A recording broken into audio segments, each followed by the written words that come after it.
Hello, and welcome to my personal project, Marshtown.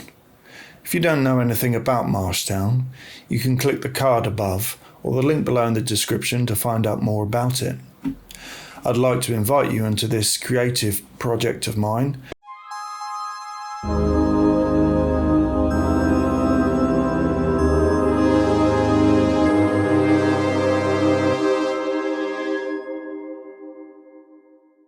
My name is Nicholas, and today I'm going to be talking about world building.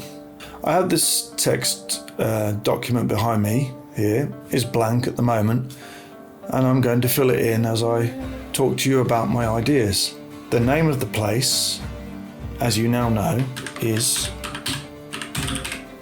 Marshtown.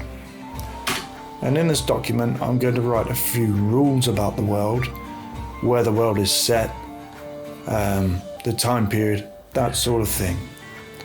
I think a good place to start would be my inspiration for the setting.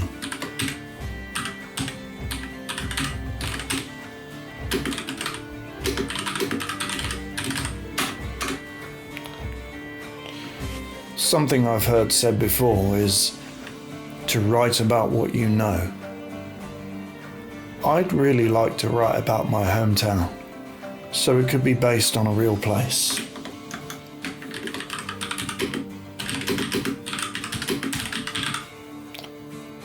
But I will obviously be exaggerating this.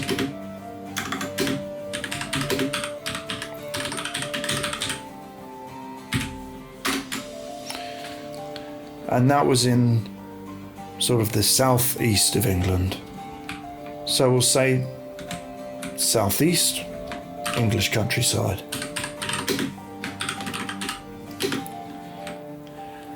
It was a little bit of a wetland. A lot of lakes and pits. There's, water around. I have an idea that in this imaginary version that there is a huge wetland in the center of the town, and the town is built around the wetland.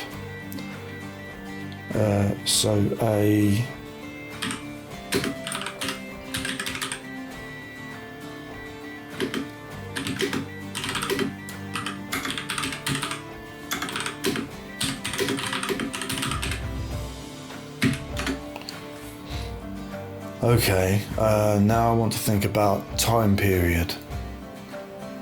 I'd like to do a story that was more about horse and carts than automobiles. So for my time period, apologies for the spelling mistakes I make throughout this. An imaginary I think I want to draw my inspiration from something like the 1800s, but I don't want to restrict myself fully to that. But I want to draw a lot of inspiration from that. So, an imaginary timeline.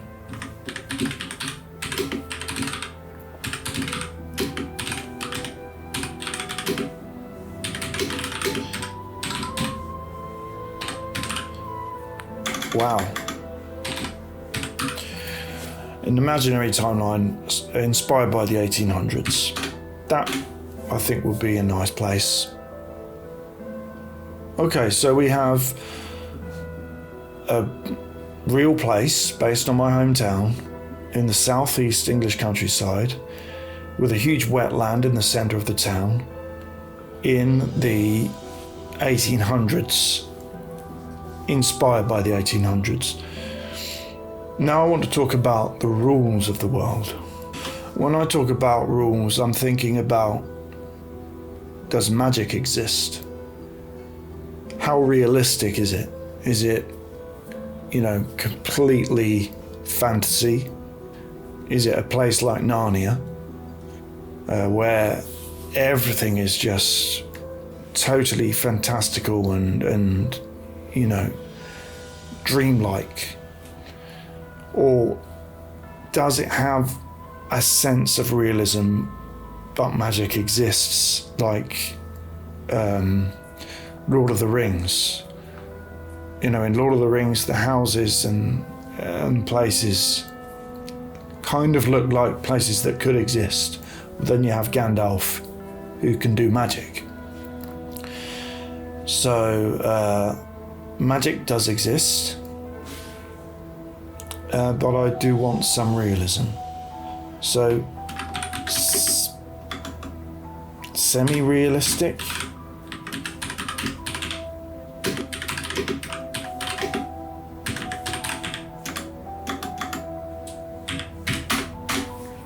There are fairies and gnomes. I know this much because if you haven't seen where this whole idea came from, let me just bring it up. I painted this digital illustration quite a few years ago, and I came up with a whole backstory for them. They have names and everything. Not a massive backstory, but the story is that this fairy and this gnome have tea every morning, and the gnome is a grumpy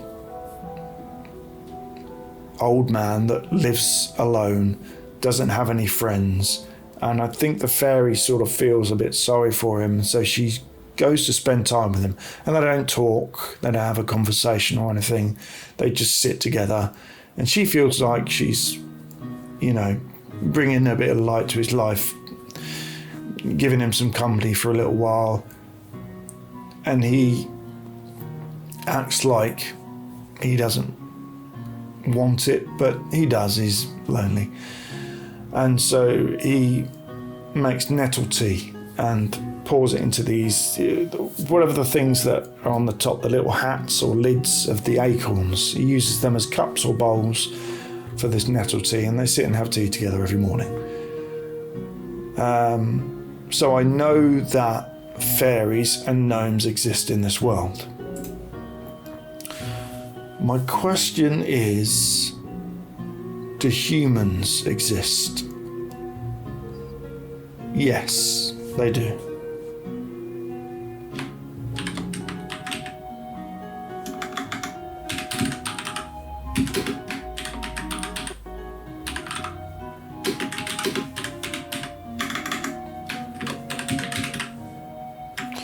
My next question is, are they aware of each other? Do they mingle? Do they live in the same place?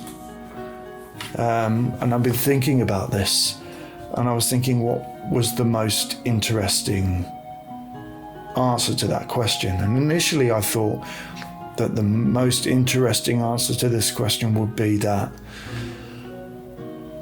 they don't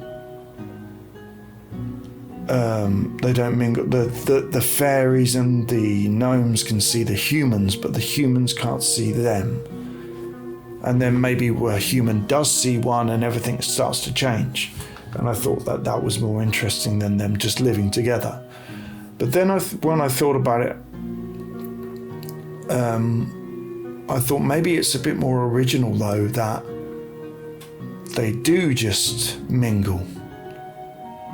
And it's probably not completely original. It's very hard to come up with completely original ideas. Most things have been done before. But when I think about it, I think that maybe them not seeing each other is the one that I've seen the most. For example, I watch Hilda a lot. If you've never seen Hilda on Netflix, really recommend it. The animation style is amazing. It's got so much flow to it. I don't want to talk about it too much, but there's these little pixie guys in there, and in order to see them you have to sign a contract to be able to see them. So I've definitely seen this sort of thing done before, so I think I'm going to go the other way, and it's just going to be a normal part of life that fairies and gnomes and humans, and they all live together in the same place, and they don't think that there's anything special about that. It's just, that's how it is.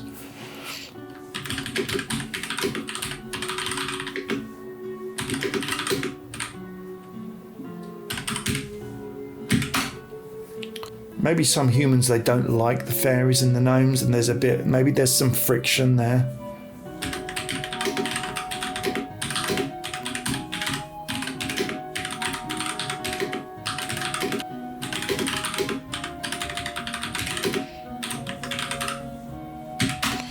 Maybe something that could separate that would be that the humans can't do magic, or maybe they can do very limited magic.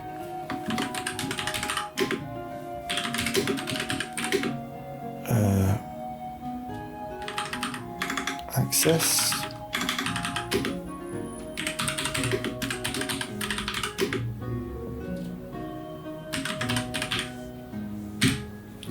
Spelt that wrong as well. Yeah, maybe that could be something that they sort of, well, I don't like you because you do magic and stuff, and we don't do that, and we don't like that. Something that could be something. In the real world, we live among animals, but some of their senses are much more advanced than us. For example, we can smell, but our dog can smell like so many other things that we're not even aware of. They can, they can find things by, like there's bloodhound dogs that can sniff out the bad guys and stuff like that, or birds that can see just way beyond what we can see. We'd be squinting to see a sign down the end of the road, and they can see the next town or something. You know what I mean? So that's the way I'm thinking about magic. That we can do it, but it's just nowhere near what the fairies, and I don't know if there's going to be unicorns or wizards, things like that. They can really do it. I guess the next thing would be politics, but I don't really want to get into that very much because I'm not a very political person. I don't know much about politics. So I feel like I would struggle to come up with something that's realistic there.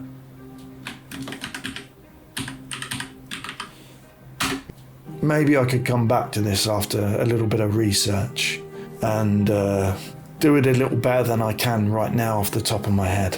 One of the very big landmarks of my hometown was a church, and I'd like to have that church in the story. And so if there's a church, then there has to be religion.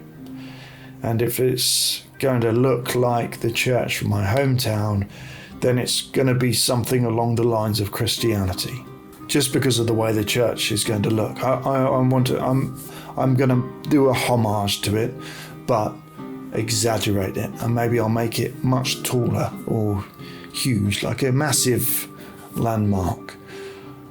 I'm not going to delve too much into the religion because, again, I don't know. I'm not a religious person, so I don't want to start talking about things I don't know anything about. I want to be respectful to anybody out there that might watch it that is a Christian that I'm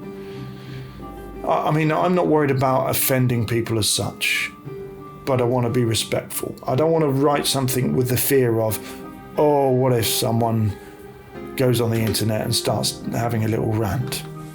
Couldn't care less. But I don't want to be an arsehole about it. Okay, so yeah, we're not going to delve too much into the politics and the religion and stuff like that, but it is there in the background. It's not the focus of the story. Okay, so we've got a place where it is, some rules, and a little bit of politics, not much. In fact, nothing really, just the religion. I don't know about the government and things like that. Maybe I'm going to look into that, do a bit of more research, and maybe we could come back and do another world building episode. Right now, I think I want to draw a little map of the town. Right, so now behind me you can see a time lapse of map that I painted in Clip Paint Studio, or Clip Studio Paint. I always say it the wrong way around. Anyway, it lets you record a time lapse, and the big circle there is the border of the town. And I'm going to label everything, number everything up. In the middle, you can see there is the wetland, the marsh that the town is built around, and a wizard is going to have a home there. And next to that, there's a bog and some trees. Those are rush willow trees.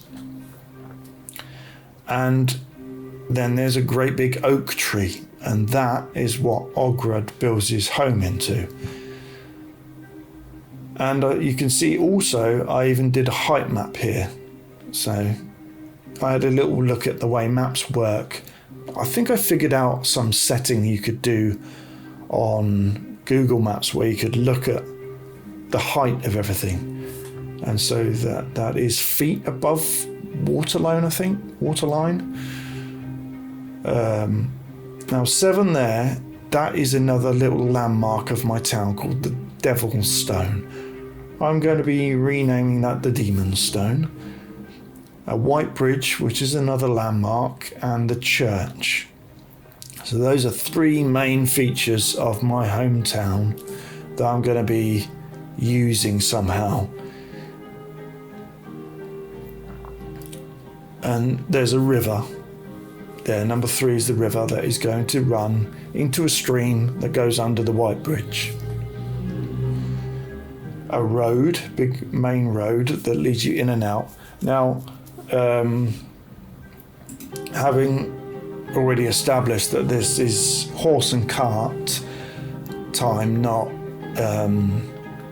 automobile, so that road will be like a cobblestone road or something like that, or a dirt track. I don't know.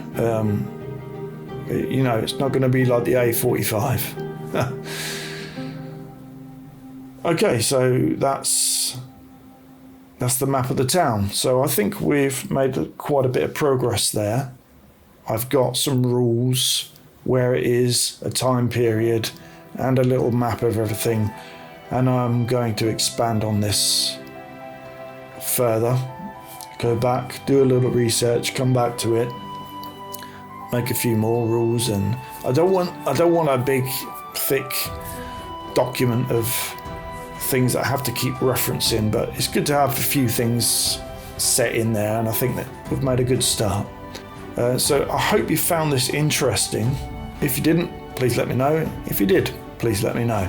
The idea of this channel at the moment is to show you different phases of me making this animation, because I'm going to be doing all the research, as you can see here, doing the world building, developing characters, backstories for the characters, and of course the actual story, a script.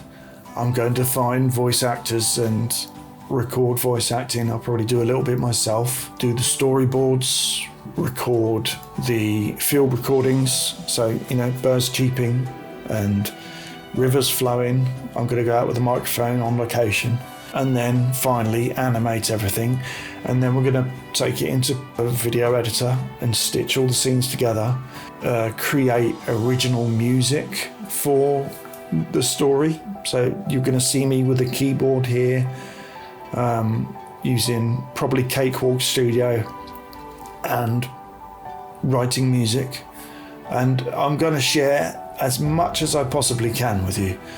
I'm going to try not to spoil things too much. Maybe I'll have a video where there's a non-spoiler version and a spoiler version for those who want to know everything, or those who just want to know enough.